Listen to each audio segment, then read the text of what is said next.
I want to welcome everybody to the Daily Cheat Sheet here with Golan and Guy Goldstein, our expert, all things AI, all things Middle East, all things. It's good to see everybody. And now I have to deal with my fragile ego. I want to thank everybody that's been watching our YouTube shorts. They're amazing. Golan put 4 of them up yesterday of himself. They are awesome. Yeah, I just put the really smart sounding ones up. Oh, were they all of me? I didn't even realize that. There actually really is a lot going on. It really does feel like we're on the eve of destruction with Iran. I mean, I've never, I mean, did you see they came out today, the lawyer, saying this 800,000 thing was never true.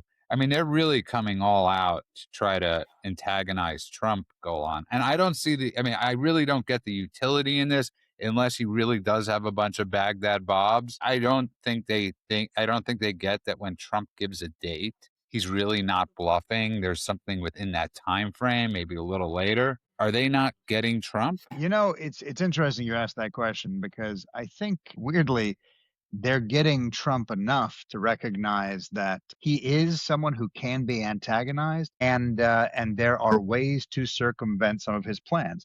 Now, I will say, as you've heard me very, very proudly speak about on our program, I love what he did the last time, where he was like, you have a 60 days, specific amount of time, and when it was 61 days, bombs dropped. That let everybody know.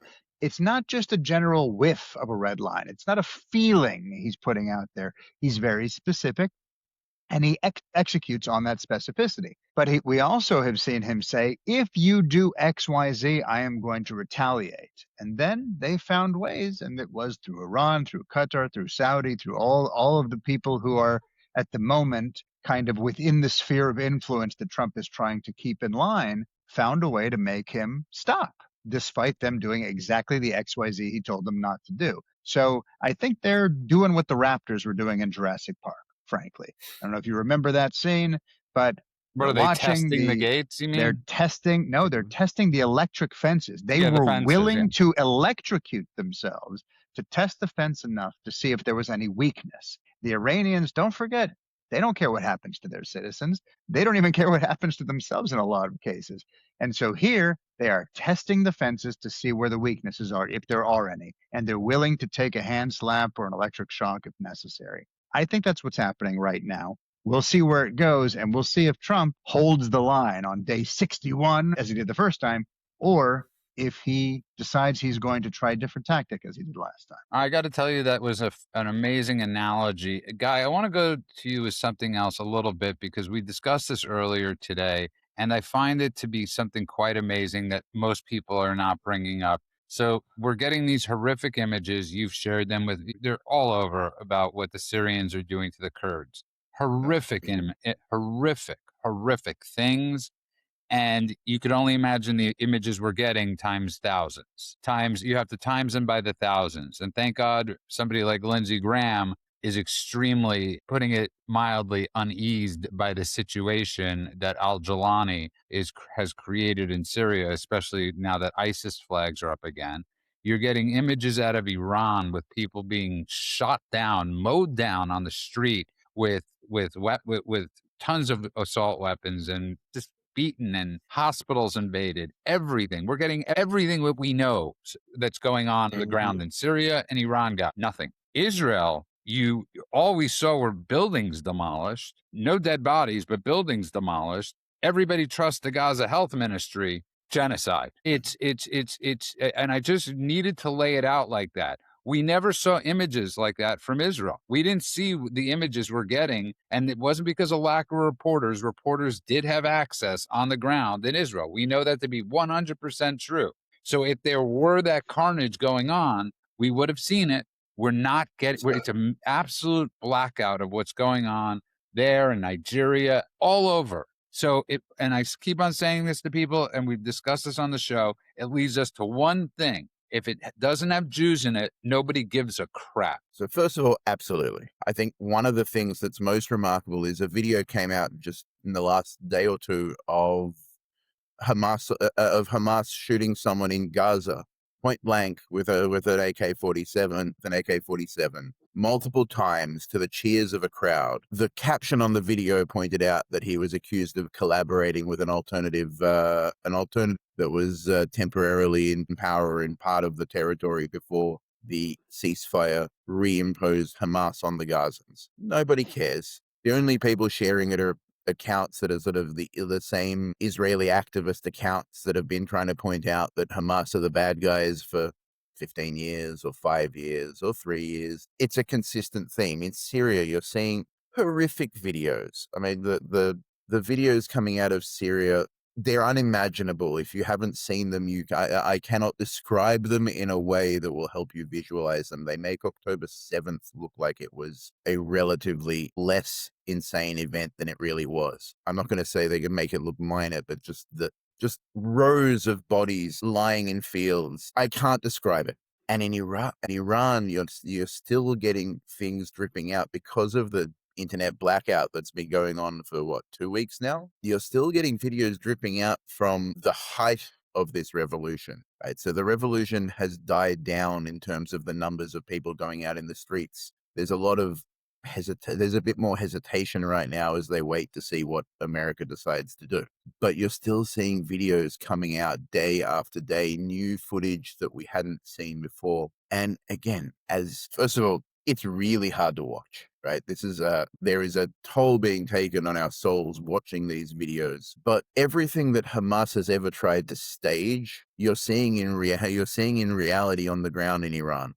Well said. I watched a 12-minute long video of people walking through a football field-sized warehouse of bodies, and not closed sheets that move when the cameras are looking away, and nothing staged. Just bags of bodies open so that families can try to find their children. Every once in a while, you would hear in the background a mother's scream as she finally recognizes where their child is. You know, you see the stoicism on some of the people trying to pretend like this is something that's normal or tolerable. You see 12 minutes, the entire football stadium-sized warehouse filled with bodies, right? The estimated numbers, even from the regime, are already in the thousands. The estimates from people who don't believe the authoritarian dictators when they try to tell you how many people they've killed, how many innocent civilians of their own civilians they've killed.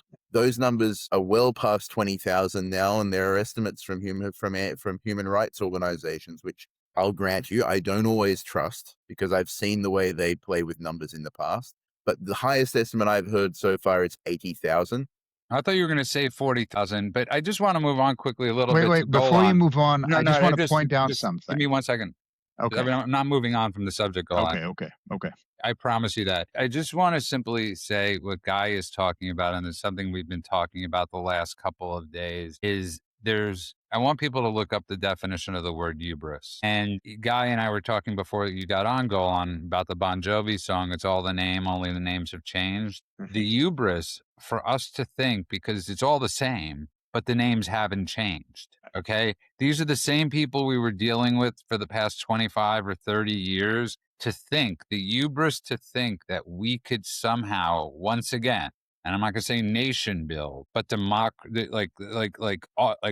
somehow offer them money and things will change or anything like that, Golan. I just wanted to bring it up because it's like the hubris that we're dealing with people like Al-Jilani, or that somebody like Witkoff would say you could have a diplomatic thing with the Ayatollah. You have to be so out of your mind with ego or whatever it is to think there's a possibility after witnessing what Guy just brought up. 100%. And I'll say, I've been saying this for a very long time. I have an entire episode on my other podcast, You Can't Handle the Truth, where I basically break down the differences in terms of ideologies between all of the groups that are the same, but are all named different stuff. The ISIS and the Hamases and the Al-Qaedas and there are little minor variations. Which one's going to rule the caliphate when all is said and done? But they're all the same, all of them across the board. They just basically are also infighting because this one wants to rule versus this one wants to rule. This one has a slightly different perspective than this one, but they all are basically the same. Well, when if they're you're like, inbred, you're going to infight. oh, That's a title if I ever heard one. But I want to add something to that as well. What Guy is talking about is something that you can't look at and pretend isn't happening. You can't look at and see that a genuine atrocities are being committed. 80,000 people being mowed down in the streets, raped, stepped on, shot at close range, shot in the head. Women, innocent people, etc. This is something you can't deny unless you are Reuters. And the reason I want to bring this up is before the show, we all do a little bit of research to make sure we're up on anything we may have missed throughout the day. And I stumbled across, I was like, I want to see what's going on in Syria with the Kurds. And so I wrote something about Hamas shooting Palestinians. I wrote something about Syria and the Kurds. And the first news story that came up was from yesterday. And it said, Israeli fire kills 11, including journalists and children, Gaza medics say, written by Nidal al-Mughrabi for Reuters. And when you read through the article, it literally just keeps saying over and over again, the Gaza medics say it, the Gaza medics say it. And you have to go read 1,000 other stories to find out that this was an area that Israel had told people to leave and then had dropped leaflets and done all the stuff we know they do. And then all these things suddenly happened. Boys were shelled by tanks. Sounds familiar. Another made up story, just like Hindi Rajabi, whatever the F her name is, that fake person they made up and made a movie about. So then I kept thinking, I was like, well, that's not what I searched for. I searched for Hamas shooting Palestinians and Syria Kurds. And that's the first news story that come up. So I kept looking. And here is what I found Reuters decided to report on. Syria, this is today, Syria accuses Kurds of breaking truce in threat to chances of peace deal. That's a headline from Reuters. Republicans pounce. Yeah, so hang on. Syria accuses the Kurds, just to be clear for those of you who are listening, the Kurds are the ones being raped and murdered and massacred by the Syrian military and who we had a the ISIS. gentleman's agreement with when we took down ISIS. Yeah, so then I was like, well, that's clearly biased. Let's keep searching. Now I'm in Reuters. How Syria's Sharaa captured Kurdish-held areas while keeping the U.S. on side. These are the headlines. So I just said a moment ago, if you are paying attention, you can't deny that atrocities are, well, apparently I was wrong. Because Reuters, one of the largest news outlets in the world that doesn't just have Reuters.com, but also feeds news stories to thousands of other papers all over the world, is not reporting on this. And in fact, it's like an upside down version of the story, where the Syrians are taking down these Kurds who are taking over areas. The Kurds are surrendering prisons to the government. They're holding on to the U.S. allies. This is insanity. And I didn't realize it until just before the show when I started doing a little research to figure out what I'd missed. Well said, Golan, as always. That'll make an amazing clip. But well said, as always. One of the real weaknesses that we have in our sort of hubristic Western societies who've been living in this dreamland where we have no enemies and where we've already won all the wars have to deal with is when we talk about Nazis, we still expect them to come, goose stepping down the street in Hugo Boss. When we talk about jihadis, we still expect them to be shouting Durka Durka Muhammad Jihad and beheading Jews on the internet. The fact is they have gotten much more sophisticated. They have learned our language, our culture. They are now wearing suits. They are now at our universities. They're the same people that practice the same ideologies, but they have learned us and we haven't learned them. And this is a consistent problem that our society is facing because we cannot recognize our enemy because we're looking for them in the uniforms of the last war. I think that's a fantastic point. It's interesting you say that because I always say, with the TSA after 9/11, right? When they were going, remember when they were like women in wheelchairs, like searching the wheelchairs. And I'm Right. like, really? We know what the enemy looks like. Like if 20 Swedish people had gotten on planes those days, I would be all for Swedes being profiled at the airport. And he's right. He's right in a sense, Golan, and I disagree with him a little bit on the fact that, yes, a lot of them have managed to, obviously Hamas grew up. They fully knew how to capture Americans, how to capture the West with propaganda. They did it brilliantly. And we weren't ready there to adapt to that. And that really needs to be one of the future projects, as Guy brought up, is how do we adapt to the next attack? Because we Well, know another. I think, though, to Guy's point, maybe evolution is too strong a word, because evolution indicates that something was left Adaptation. behind. They're still doing all the other stuff. They're still doing the bombings and the hijackings and the beheadings and all the stuff that shocks the world and does unify people against them sometimes. But I would say they've also, how about we throw in the word also? Pivoted, right? The Yes. evolution has also occurred. For instance, social media, as we've talked about, what I call the largest cancer of the world, is probably the greatest asymmetric weapon ever gifted to extremists. They have figured out how to use social media in a way that is faster than governments have figured it out, faster than journalists figured it out, faster than universities have figured it out. They know that emotion beats facts. The saying, the lie goes around the world before truth even can put its shoes on. They figured that out. They figured emotion and outrage and victimhood narratives and how to use rage to make the algorithms work in your favor and all of that. They used to just post execution videos, but now they're using TikTok to recruit. They're taking advantage of meme culture. They're taking advantage of like influencer style propaganda. This is something that they had to evolve into. So ISIS may have, at the time when they were starting out, they may have just used brute force. Now they're laundering stuff through NGOs, through the human rights organizations. The guy said he doesn't trust. There's a reason he doesn't trust them, because they are checkered from the inside with these people. They've embedded themselves into think tanks and governments and universities and all the other stuff, and podcasts for sure, and foreign governments. I'm living in one right here in Spain. Is a great article about how Spain is the first country in Europe to basically governmentally approve of anti-Semitism, which I can vouch for is definitely a true thing. Not for the first time, by the way. Not for the first Spain time. has That done is that correct. before. Just as a quick aside, my wife and I went visiting in Valencia at one point. We walked into an area, and then there's a little plaque, and it says, "This used to be the Jewish quarter, and this used to be a synagogue, and this used to have thousands of Jews." There's not a Jew in Valencia. So, and every city in Spain has a plaque like that. So why would we be surprised? It's in their DNA. But the point is that it's not just that they evolved and then dropped their tails and started walking. They're still the same people with tails. They just tuck the tail into the pant leg of the suit and also do the other thing. Is that fair? Very specifically adaptation, not evolution. Exactly. Yes. Very well put.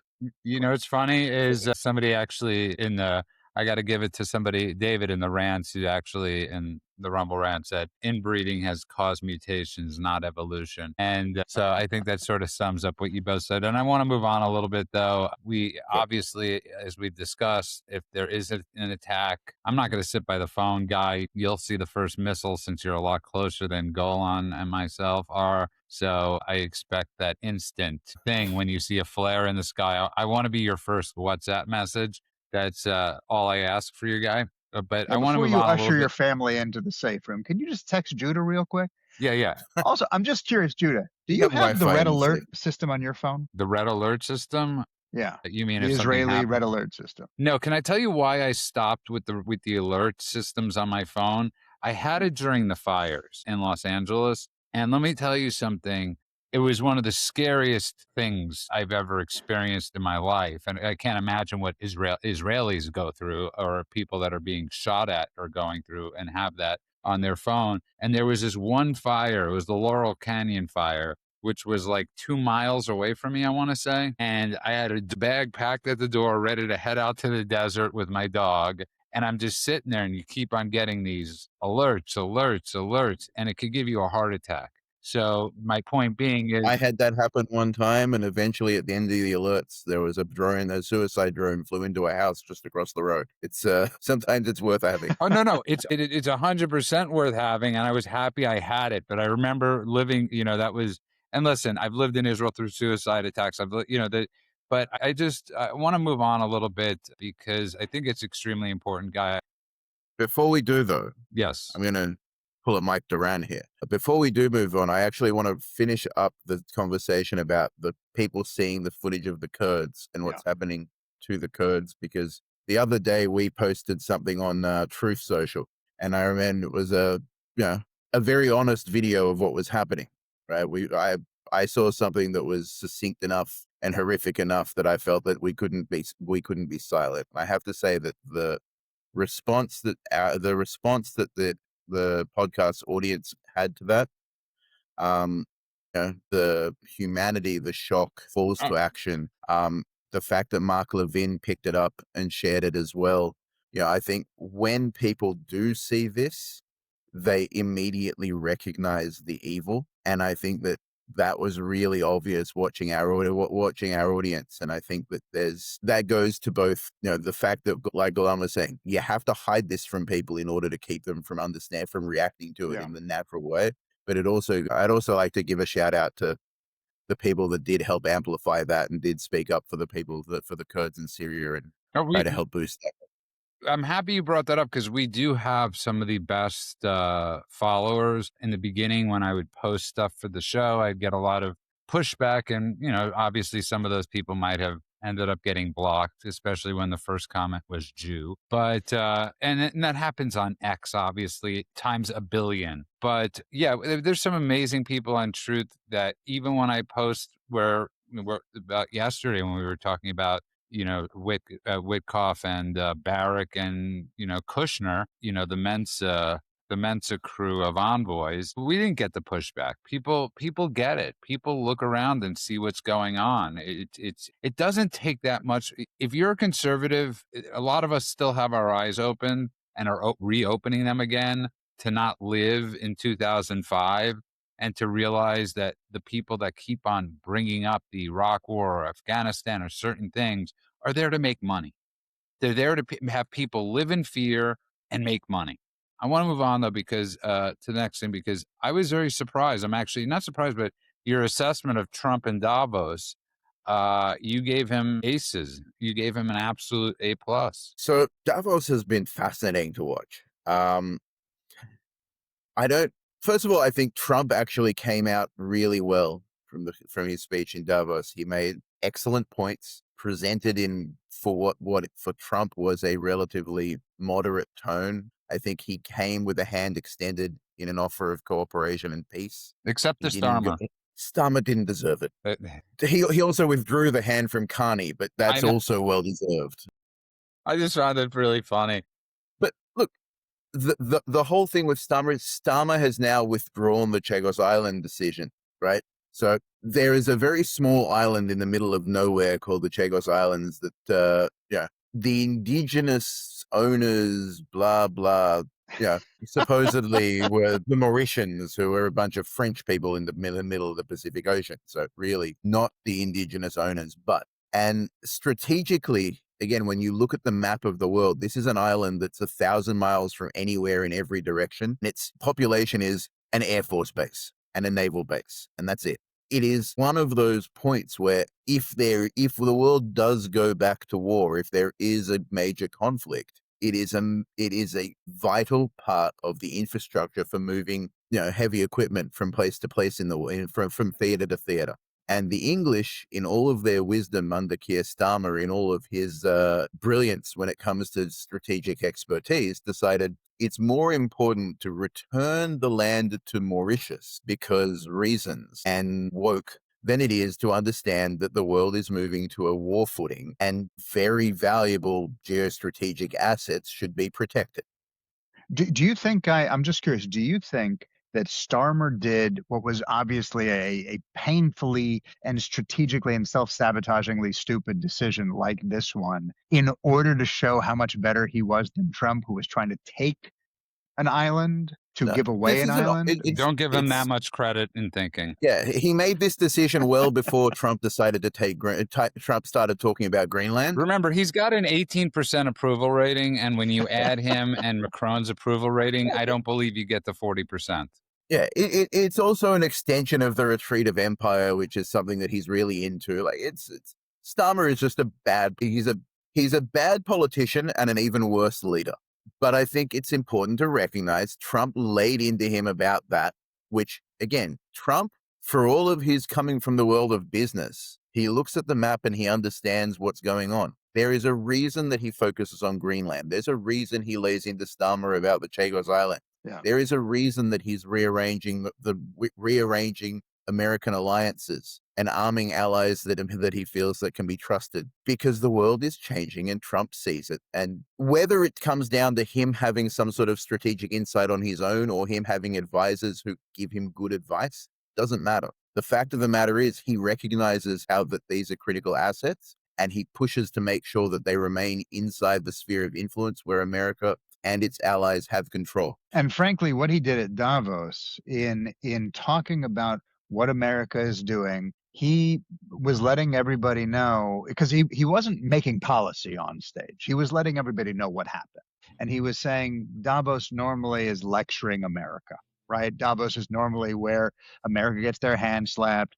You're too nationalistic or whatever it is that they, want to slap our hand about. And what he said was, no, I'm going to flip this time. He basically, I'll put it another way.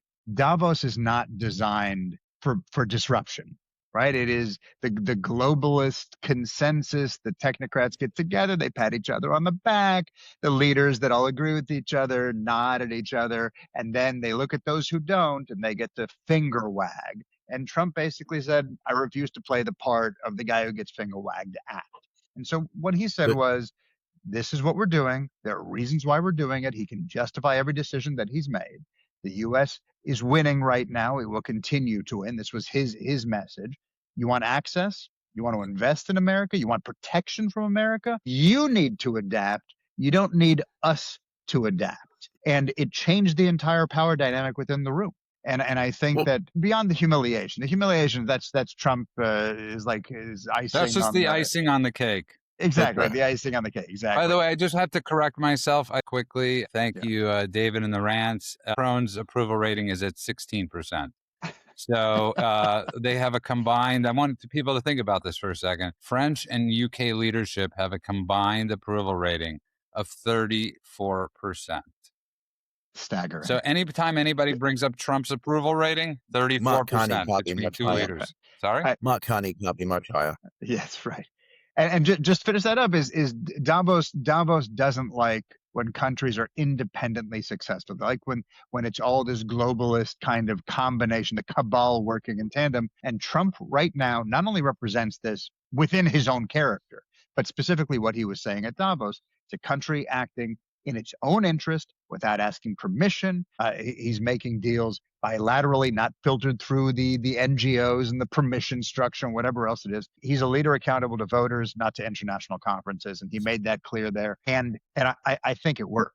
I think that's why Trump won the day at Davos. Yeah. Guy, before you go on, I just want to bring this up to you quickly. It is interesting because people have a hard time that you can assess situations that are going on at the same time very differently, right? So while we weren't happy with what's going on with Kushner and obviously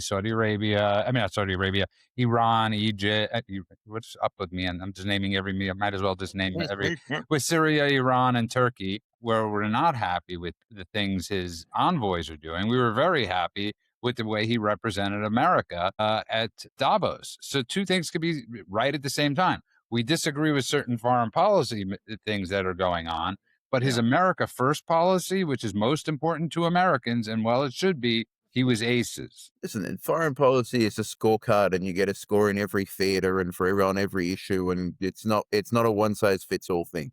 I think though, what for me was most striking about Davos, and I think this is where not just Trump is winning came up, but the ideas that Trump has been pushing have become the default in the conversation. So there were a couple of really important speeches that took place at Davos. One of them that got a lot of traction was Mark Carney talking about the rupture in the international rules-based order and the fact that the system was coming apart at the seams. Now, everything after he said that was wrong. You don't have to listen to his speech because he misunderstood the situation entirely. But he understood the situation. He just didn't understand what was going on. Chancellor Merz of Germany also talked about the decline of the old world order and the something new coming about. Both of them were making appeals to the past in different ways to try to say we should try to keep as much of it as we can. So Carney was talking about how the old system was coming apart and we were the good guys in the old system, so we should remain the good guys in a new way. Mers was saying that the old system had more to it, meant more than just a system. It did all sorts of fun things. We should remember that it was meaningful. Trump's position was the old system is clearly broken, and trying to let it keep running the shop has been hurting us significantly. And so I'm going to invent a new system. I don't know if it's going to work, but I'm going to try. And you see this with the Board of Peace that he's building, which, again, there are many criticisms that you can level at the Board of Peace. I think we've probably dedicated at least half an episode in total by now to leveling those criticisms.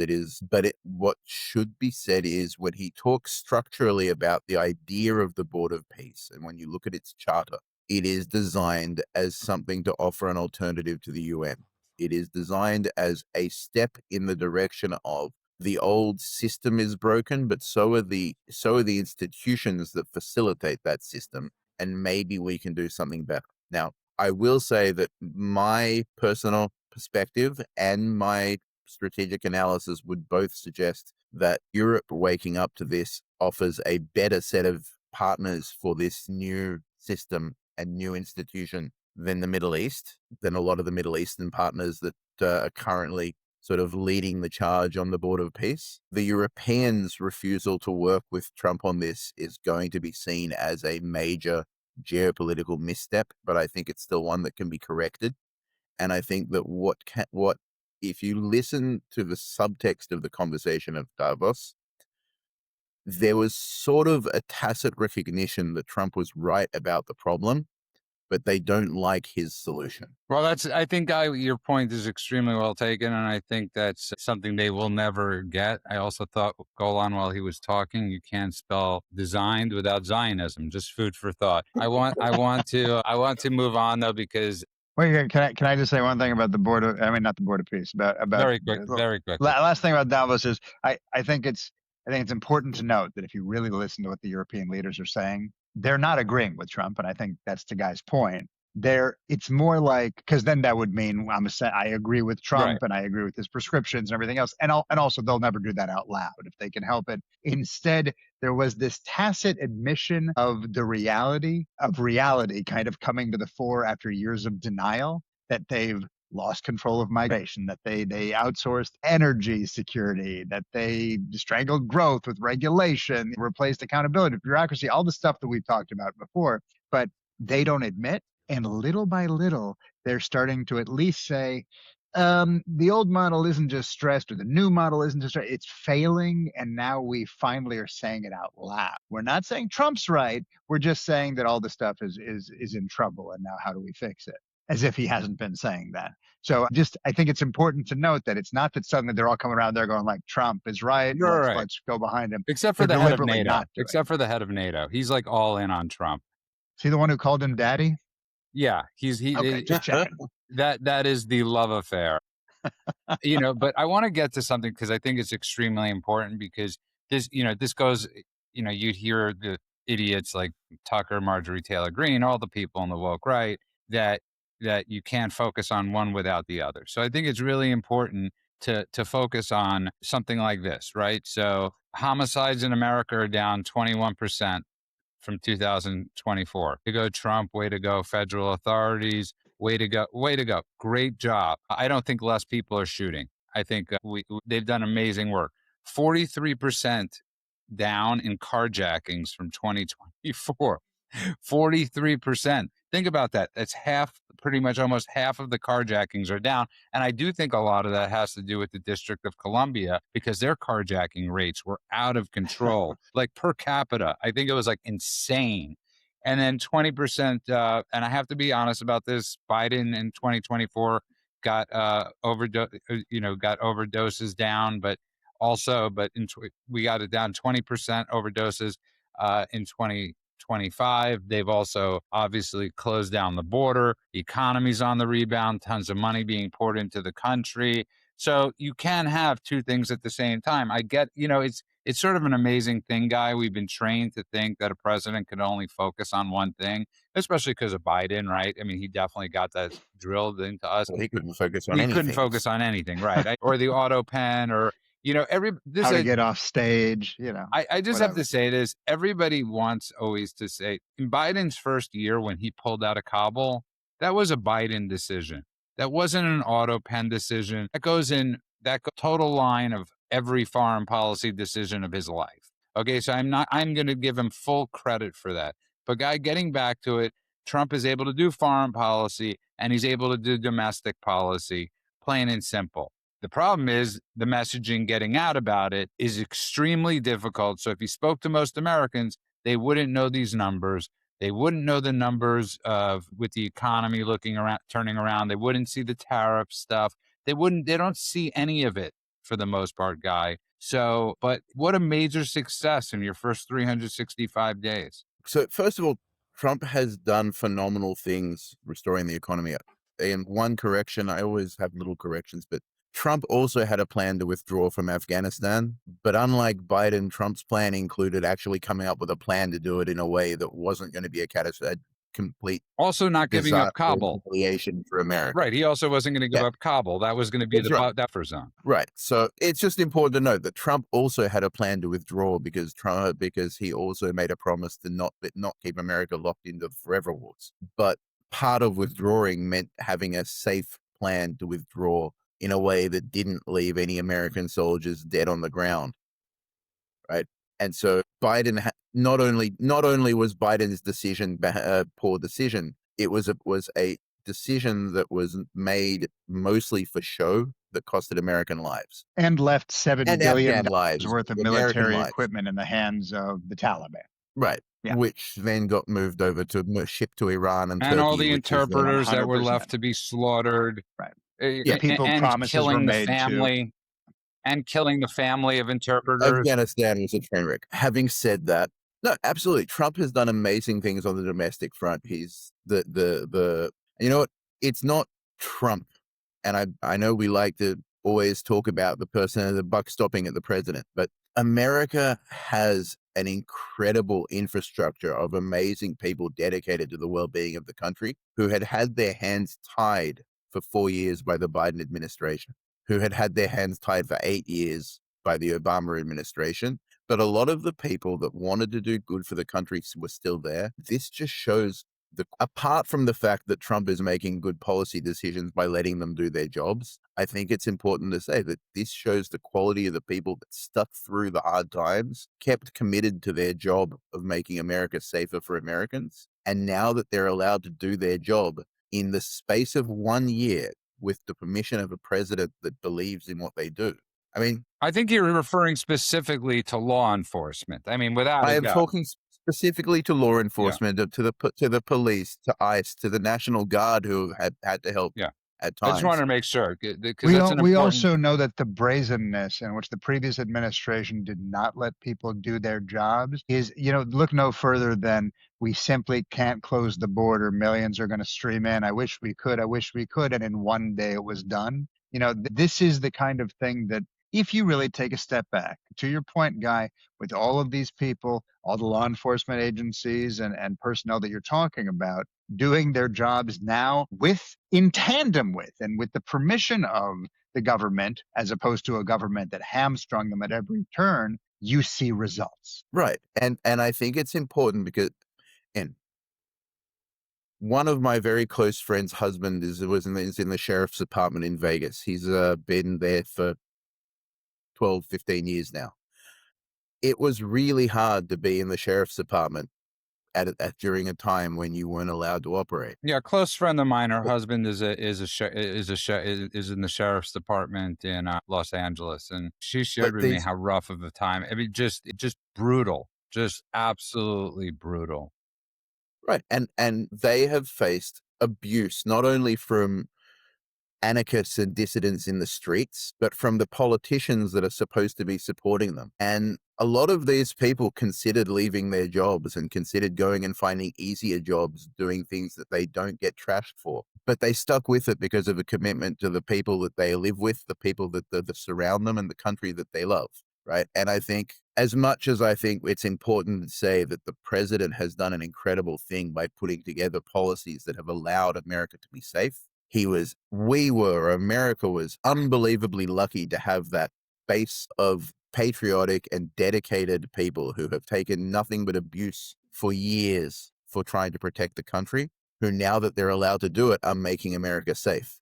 I want to go back to Judah's point for a second. Judah, you said that there are so many people who aren't aware of the progress that's being made, of the improvements that are happening. And I know it's my hobby horse to beat up on the press, but as a former journalist myself, I think you don't hate the media enough, because when you are watching them quote unquote report on what's happening, you will see that when success is skyrocketing, they will still. I found a headline. I found a headline before the show and I highlighted it to myself.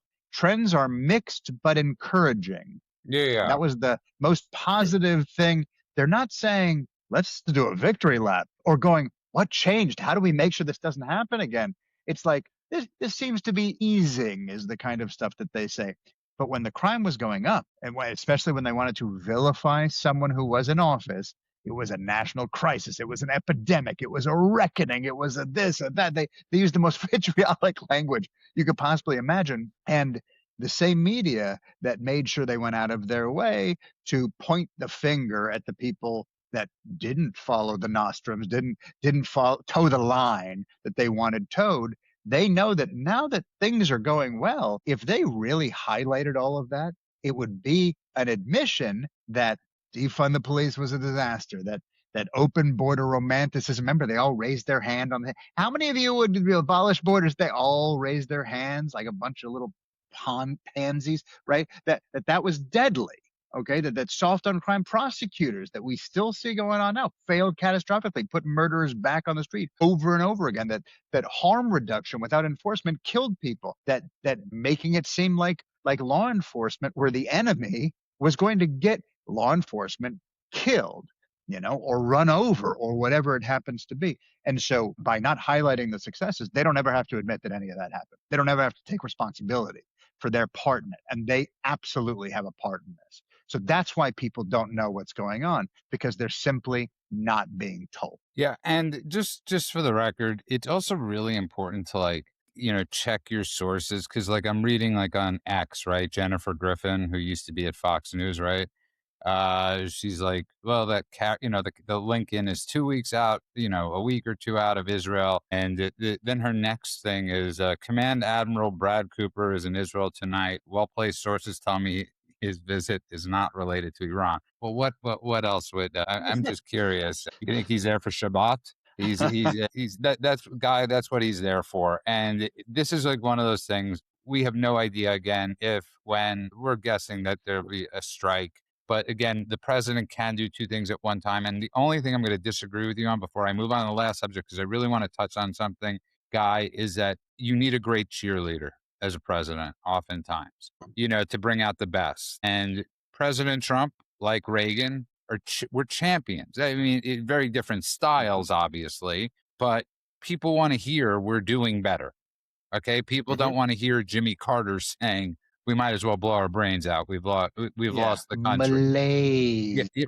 People don't want to hear about that. People just, so for perspective, we're not waiting in gas lines. Thank God life has gotten good. And Donald Trump, if it didn't work out, Guy, I could guarantee you they'd be blaming him. So with all due respect, we have to give him all the credit in the world. You're right. The people were in place, some of them, and they wanted to do good, especially DHS. These people were begging to detain people at the border. DHS, CBP, ICE, FBI. There have been a lot of really good people. And again, you're right. Trump deserves a lot of credit for it. They all do. Yeah. And I just think that it's worth recognizing that all the people that deserve credit for all the improvement are exactly the people that the media keeps painting with, demonizing, harassing. Exactly correct. And listen, it's not going to change. So we have to be very realistic about that. The last thing I really want to bring up, it's really interesting, and I want to move on to the culture thing. Is there? We did just attack a boat, another narco ship. So Good for us. Good. May that Yeah, it's a narco ship. 22% reduction in the number of drug deaths next year. Then Does that count? That's 20. Right. 2026 is Yep. headed in a good direction as far as overdoses go.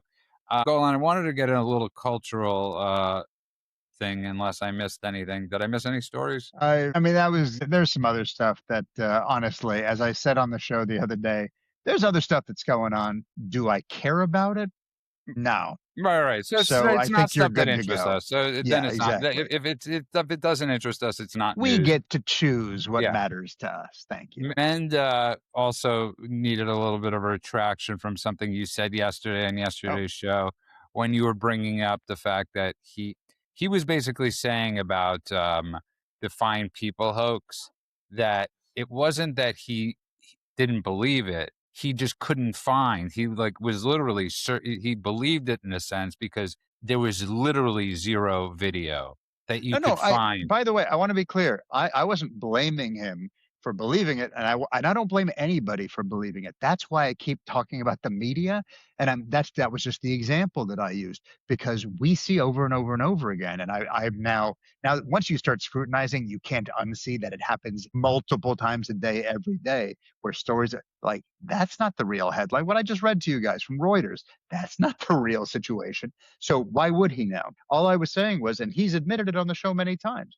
he believed it at the time for whatever reason, and it's because the media obfuscated the truth. They made sure that they only told you the thing that was going to vilify Trump. Sure, why would you, again, I always say this, is if I'm taught from birth something and no one ever hands me an encyclopedia or the internet or whatever, they tell me something over and over and over and over again, like some of the terrorists, some of the kids have been taught from day one, Americans eat your flesh and Israelis drink the blood of babies and whatever else. They're told that every day.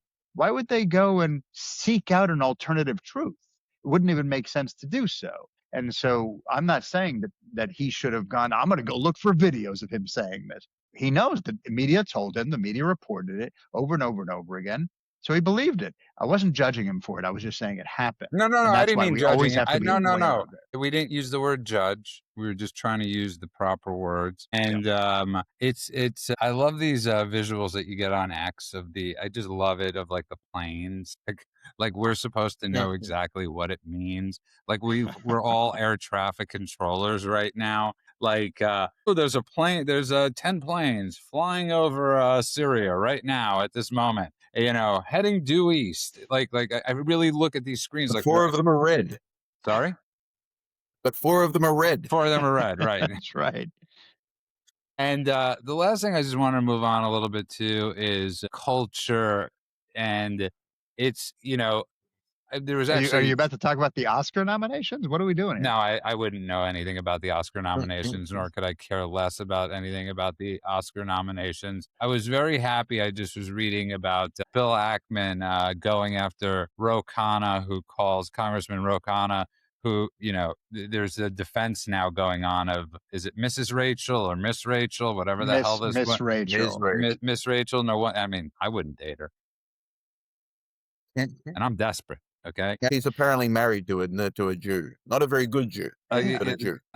So it's Mrs. Rachel. Yeah, no, it's called Miss Rachel, but she's a liar about everything. So why would she tell the truth about this? Exactly. That's exactly right. False advertising. And you have Ro Khanna coming out accusing Israel of genocide and going after Bill Ackman in a sense because he's calling out and he's like, she apologized a second later. You know what, Golan, and we brought this up yesterday. She apologized. Is that what he said? Yeah. In so many words, hey, what's the problem? She liked the post that said "Rid America of the Jews," and then also commented on a post that said the Jews are doing some conspiracy stuff in your comments. And then she apologized a minute later. What's the problem? That's the defense? Well done, Ro Khanna. Yeah. Dave Smith gave the save. If Dave Smith and Ro Khanna and all these are giving that defense, you've lost. I mean, you've totally. And listen. Yeah, sorry. Go on. No, I was going to say this is a common theme with the left / the Palestinians / a lot of these causes, which is They apologize, but what they're expressing is remorse at the consequences, so that at having to face consequences for their actions, not regret at what their actions have caused, right? Yeah. Miss Rachel has been going through this for several years, where she keeps saying stupid things that support genocide against Jews, that present in Holocaust inversion, supporting genocide against Jews. Now it's up to just open Jew hatred in America about American Jews, right? It's she's deteriorated to the worst possible form of Jew hatred. And every time someone raises something, just, oh no, I didn't know what it meant. It was a misunderstanding. I accidentally clicked the wrong button. It was there's always some naive excuse for why she's the victim. People keep targeting me with hateful comments about my Jew hating. It's a cycle that is constant with her and with almost every other person that fits into that mold. I'm the victim because I've been called out for having done the thing. We're the victims because we're now being blown up for having started a war. It's the same pattern of I really don't like the consequences. But there's no remorse in the statement. There's no I apologize for the harm that my words may have caused, which was the standard. You're bringing up a great point, Golan, and the point he's bringing up is something we've been discussing. On the left, they're, what they deem cancel culture, right? Obviously, none of it has to do with, anti-Semitism. Right. But if you do something, sorry, I said right. It's so Miss Rachel could go on doing what she's doing, but any parent should know. Parents should know this is a sick and twisted human, and she's just a sick and twisted human. That wasn't the cultural thing though that I wanted to bring up. I do want to point out though that the crying thing, the Ro Khanna, she just took it off in 2 seconds and then she cried about it on Instagram, all of that. A tearful apology is an accountability, number one. All right. Why don't you go, suck an egg? But there's a pattern. And if you look at patterns, Guy is a pattern guy. He deals with computers, patterns, ones and zeros. You can't deny them, right? And at a certain point. No, people do. That's the amazing thing. No, I know other people do. I said, Guy, you can't deny them. And other people like to cover their eyes and go, la, la, la, la, la. But patterns do reveal facts and information. And you can't insist everything is innocent. If it happened one time, you can. You know what? I have tried to zoom in on something by double clicking and accidentally like something that I hated. Oops. Then I remove it immediately because a big heart shows up in the middle of the screen and I'm not a retard. So, okay, that happens every once in a while. Let's give her the benefit of the doubt. But you can't give her the benefit of the doubt when that's happened. And then after that, she does another thing. And before that, she's done 1,000 other things, including one-sidedness, including repeating Hamas numbers, including saying explicitly anti-Semitic things, including platforming actual terrorists on her channel. At a certain point, I'm sorry, impact matters more than intent if you didn't intend it. And in this case, we know that you did. So Ro Khanna is lying. There is no way. Look, I don't like Ro Khanna. I think he's a real piece of S, but I also don't think he's as stupid as he would need to be to believe this. So he is lying. And anyone else who defends her is also lying. And so I just want to make clear that pattern, undeniable unless you are deliberately putting your head in the sand. One final thing about the pattern before I let you change the subject, Judah, because I know you want to. I know you had something you actually wanted to bring up.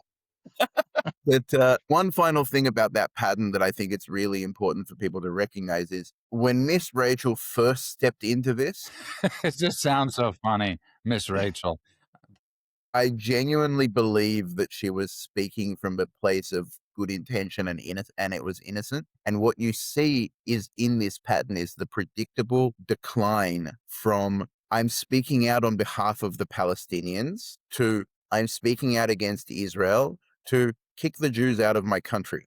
Right? The Gaza thing has acted as a gateway drug to pure, unbridled anti-Semitism for a lot of people. Guy, I just want to cut you off quickly because we spoke about this yesterday. You want to know what it's a gateway drug to? Media empires. Plain and simple. This was found by people that if you go in this direction, you could monetize the hell out of your channel and make hundreds of millions of dollars for many of these people. So I don't know if her intentions were good. I don't know. I could only judge her intentions, her through line of intentions. So her through line of intentions for 2.5 years have been god awful.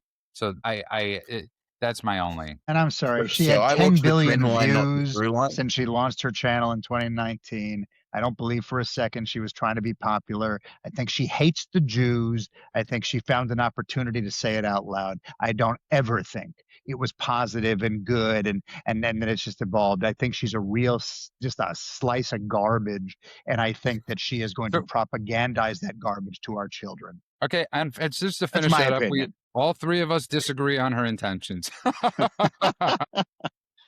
No one disagrees on what she is. Yeah, Yes, correct. I've never had that where all three of us disagree, but agree. We agree she's awful. Anyways, the last thing I just wanted to say is it's really interesting, Golan, and you'll get this. You know, when you're watching a movie or whatever it is, you these days, if you're on the right, especially, you're looking at the director, you're looking at the actors, you're looking at everything to make sure that you're not going to be preached to. You know, Okay. to make and you know, it's a real big reason why people stop going to theaters, right? Everybody likes to blame COVID or streaming for the decline, and it's cheap. It's a very cheap thing, right? Look at Tom Cruise came out with Maverick Top Gun, made $1.5 billion because people wanted to go to the movies and be entertained and know that they're not going to be condescended to, and to know that you're going to see sort of an America First or type movie. You're going to walk out there screaming out of the movie theater happy like you should be. And there's this constant narrative that that's the reason why movies have gone dead. Movies have gone dead because people just don't want to go see crap and don't want to be talked to like crap. And, but the reason I'm bringing this up is because Ridley Scott, one of my favorite directors, I absolutely love him. He comes from Guy's hometown. I'm sure they know each other very well. And is he Australian? No, is Ridley Scott Australian? No, he's American. He's British. Oh, he's British? Okay. Yeah. And Sir Ridley Scott, if I'm not mistaken. but one of the few that came out, I mean, he's one of those few that I think aligns with our politics, at least. But I was watching The Martian, and I just got to say to people, I've watched it a few times. It's a really good, brilliant movie. And I got to it 10 years later or 11 years later after it came out of the I was theaters. going to say, hot tip, everybody. No, you know what? You know what? I like to give hot tips to people because I think people struggle with what to watch. And like we've said, Landman's one of the best shows I've ever seen. Landman's easily one of the best shows I've ever seen. And so it's freaking awesome. So that's my movie tip for the weekend. Go on. That's all I wanted to say is that in today's day and age, when you need a little bit of escape, if you haven't seen it, it's a good movie to watch. Now, and I'll say something that has been a hobby horse of this show's, actually, which is it doesn't mean that you only can watch things that Republicans make or that people who agree with you make or whatever it happens to be in your particular ideology. The Martian is a perfect example of this. No one's going to tell me that Matt Damon isn't a liberal. One of my favorite people I've ever worked with. When I was working with Ben, actually, when I first met him. It was before I was ever involved with the Bourne films. And they were supporting their friend who was running for local election in Hollywood, liberal support. And he just is a common sense person who doesn't just kowtow to the woke ideology or to the extreme left or anything like that. I think it doesn't matter as long as for years we watched movies with people we disagreed with in them, and that was okay.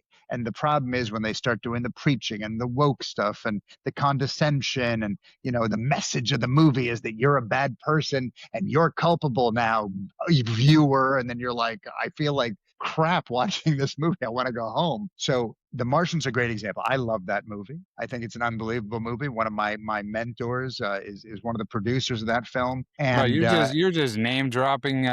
I didn't say who it was. Thank you very much. I I didn't say a name, but a guy that means a whole hell of a lot to me.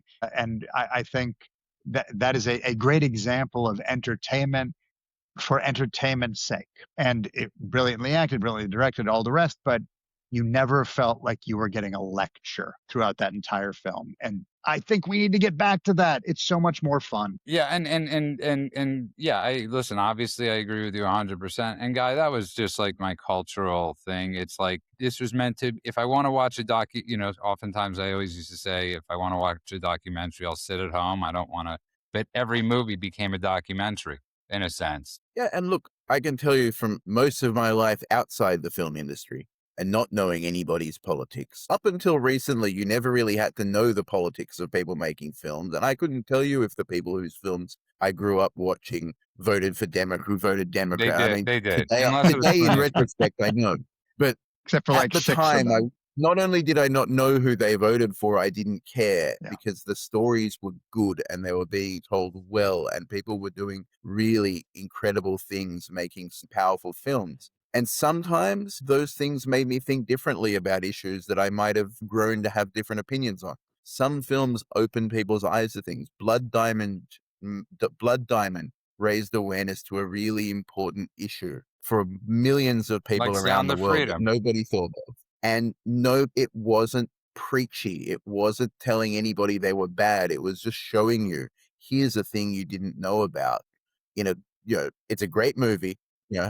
Well, apparently we're doing a Matt Damon thing today. No, that's Leo. That's That's Leonardo Leo. DiCaprio. Leo, But Jaimin yeah. Hunsu, Jennifer That's Connelly. okay. I got there. But I'm saying, I've got the director's book right there, actually. What it did was it showed something important in a way that was entertaining, with a story that was good, where you knew who your hero was and you knew who your villain was, and the heroes did good things and the villains did bad things. And because it had a moral that was worth listening to, people heard it. So it's not that filmmakers are limited from their ability to teach.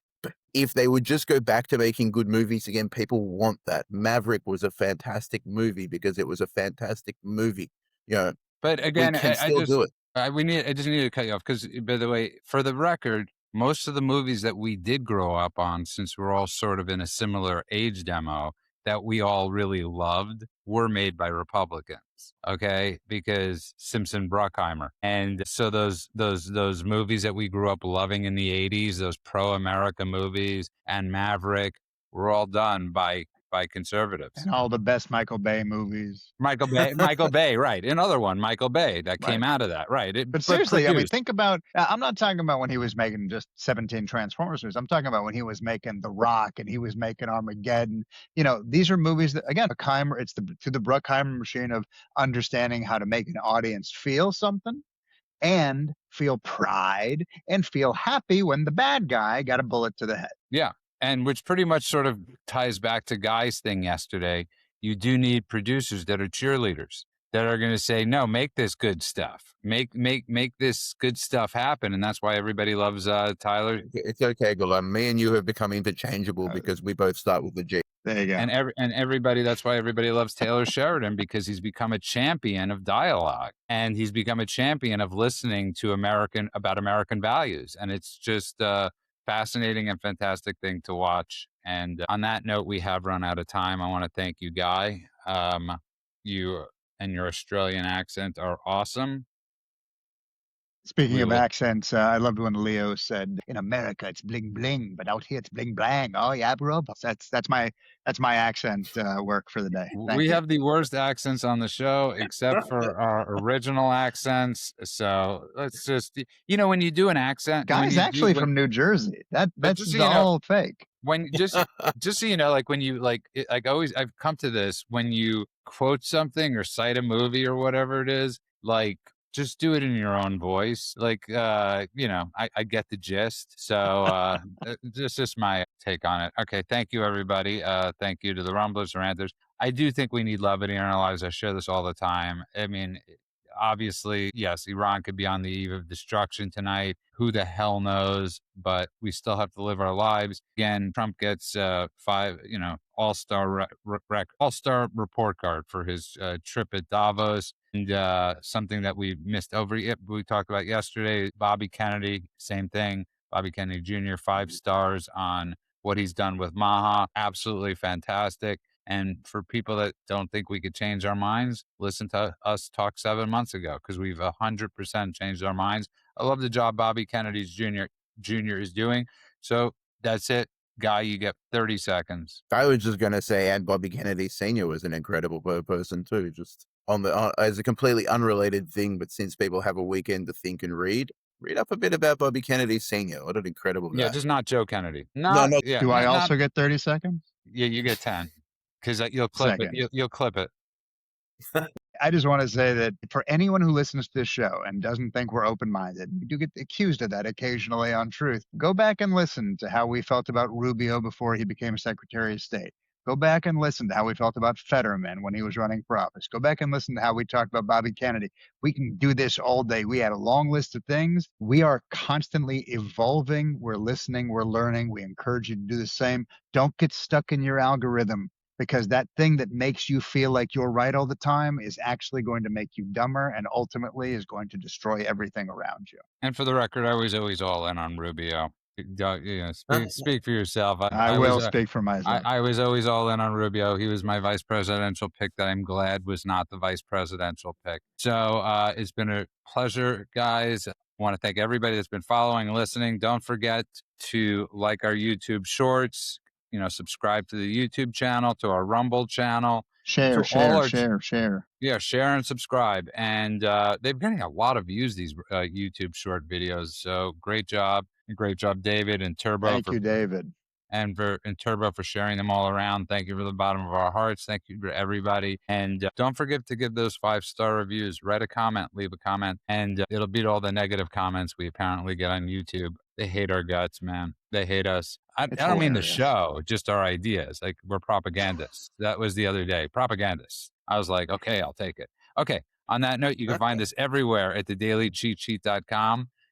That's thedailycheatsheet.com. I want to wish everybody good morning, afternoon, and night world, wherever you are. God bless you all.